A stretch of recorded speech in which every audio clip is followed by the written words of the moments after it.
পুরো নাম ওয়াসিমুল বারী রাজীব। নেগেটিভ কিংবা পজিটিভ চরিত্রে রাজীবের জুড়ি মেলা ভার। তার মতো দরাজ কণ্ঠের অভিনেতা বাংলা চলচ্চিত্রে কমই এসেছে।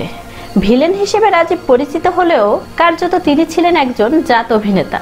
দুর্দান্ত এক অভিনেতার প্রতিচ্ছবি ছিলেন রাজীব। তার ভয়ঙ্কর সুন্দর অভিনয় সিনেমা প্রেমীদের আজও মুগ্ধ করে। অভিনেতা রাজীবের বাস্তব জীবনও অনেকটা সিনেমার মতোই। একটা পরিবারকে দীর্ঘ সময়ের জন্য আড়াল করে রেখেছিলেন।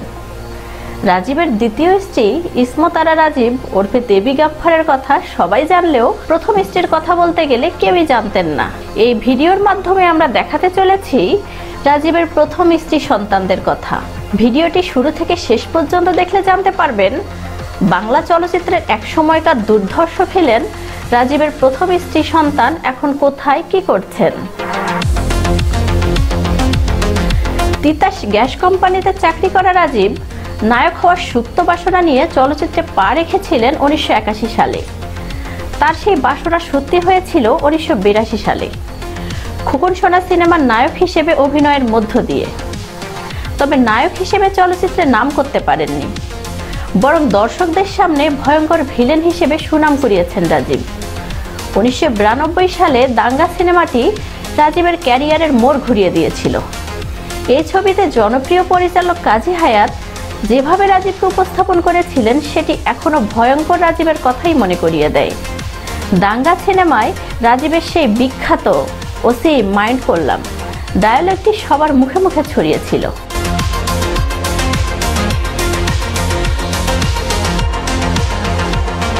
রাজীবের কালু চরিত্রটি এতটাই শক্তিশালী ছিল যে দাঙ্গার নায়ক মান্নার অসাধারণ অভিনয়কেও হার মানিয়েছিল। দাঙ্গায় আশিস কুমার লৌহর চোখ উপড়ে ফেলা কিংবা মান্নার হাত কেটে নেওয়া প্রমাণ করে সিনেমায় ভিলেন চরিত্রটিও কতটা গুরুত্বপূর্ণ হতে পারে। আর এই কাজটি রাজীবকে দিয়ে নিখুঁতভাবে ফুটিয়ে তুলেছিলেন কাজী হায়াত। অসাধারণ অভিনয়ের কারণে দাঙ্গা সিনেমার জন্য রাজীব পেয়েছিলেন শ্রেষ্ঠ পার্শ্ব চরিত্রের পুরস্কার। এছাড়াও আরও 3 বার রাজীব শ্রেষ্ঠ পার্শ্ব চরিত্রের পুরস্কার পেয়েছিলেন। দাঙ্গা সিনেমার পর বাংলা চলচ্চিত্রের খল চরিত্রের বড় নাম হয়ে ওঠেন রাজীব। একের পর এক ছবিতে অভিনয় করে গিয়েছেন। এর মধ্যে অনেক ছবিতে পজিটিভ চরিত্রে অভিনয় করেও দর্শকদের মুগ্ধ করেছেন। তবে রূপালী জগতে মন্দ চরিত্রে অভিনয় করতে করতে বাস্তব জীবনে রাজীব অত্যন্ত সুকৌশলে নিজের প্রথম স্ত্রী সন্তানদের আড়াল করে রেখেছিলেন। যে স্ত্রী সন্তানদের কথা দর্শক তো দূরের কথা, চলচ্চিত্রের লোকজনই জানতেন না। ফলে রাজীব যখন দেবী গাফফারকে বিয়ে করেন সবাই ভেবেছিলেন এটাই রাজীবের প্রথম বিয়ে। এর অনেক পরে রাজীবের প্রথম স্ত্রী সন্তানরা তাকে খুঁজে বের করে তার সাথে যোগাযোগ করেন।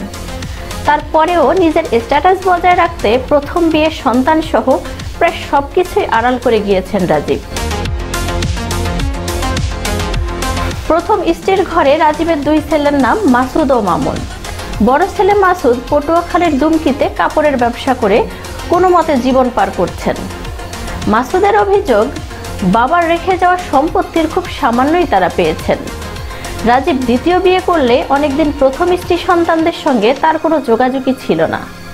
তবে মারা যাওয়ার আগে প্রথম স্ত্রী সালমা এক সাক্ষাৎকারে বলেছিলেন তার কাছে রাজীব একজন ভালো মানুষ। রাজীব দ্বিতীয় বিয়ে করলেও তার মনে কোনো খেদ ছিল না। রাজীব ও প্রথম স্ত্রী সালমা সম্পর্কে ছিলেন মামাতো ফুফাতো ভাই বোন।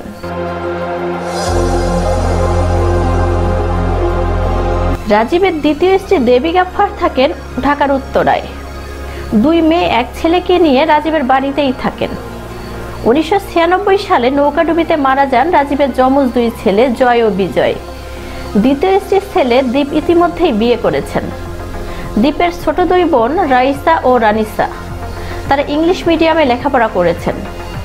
দ্বিতীয় স্ত্রী রাজীবের সম্পত্তি নিয়ে বিভিন্ন সময় বিভিন্ন কথা বলেছেন। তার ভাষ্য, রাজীবের গ্রামের বাড়ির সম্পত্তির ভাগ তিনি নেননি, সেগুলো প্রথম স্ত্রীর সন্তানরাই ভোগ করছেন।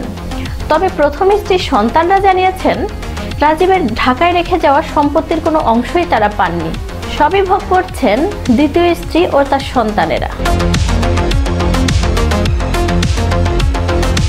1952 সালের 1 জানুয়ারি পটুয়াখালীর দুমকিতে জন্মগ্রহণ করেন রাজীব। পড়াশোনা করেছেন গ্যাস টেকনোলজি বিষয়ে। বেতার মঞ্চ ও টেলিভিশনে অভিনয় করেছেন রাজীব। দায়িত্ব পালন করেছেন এফডিসির এমডি হিসেবে। রাজনৈতিকভাবে বিএনপির সমর্থক ছিলেন তিনি। ছিলেন জাসাসের সভাপতি। চলচ্চিত্র প্রযোজনাতেও রাজীবকে দেখা গিয়েছে। তার প্রযোজনা প্রতিষ্ঠানের নাম ছিল ফ্রেন্ডস মুভিজ। 2004 সালে 52 বছর বয়সে ক্যান্সারে আক্রান্ত হয়ে মারা যান রাজীব। মৃত্যুর আগে তিনি প্রায় 4 শতাধিক বাংলা চলচ্চিত্রে অভিনয় করেছেন। তো ভিউয়ার্স, বাংলা চলচ্চিত্রের দাপুটে অভিনেতা রাজীবের কোন সিনেমাটি আপনি দেখেছেন, কিংবা রাজীবের কোন সিনেমাটি আপনার ভালো লেগেছে, কমেন্টস করে জানাতে ভুলবেন না।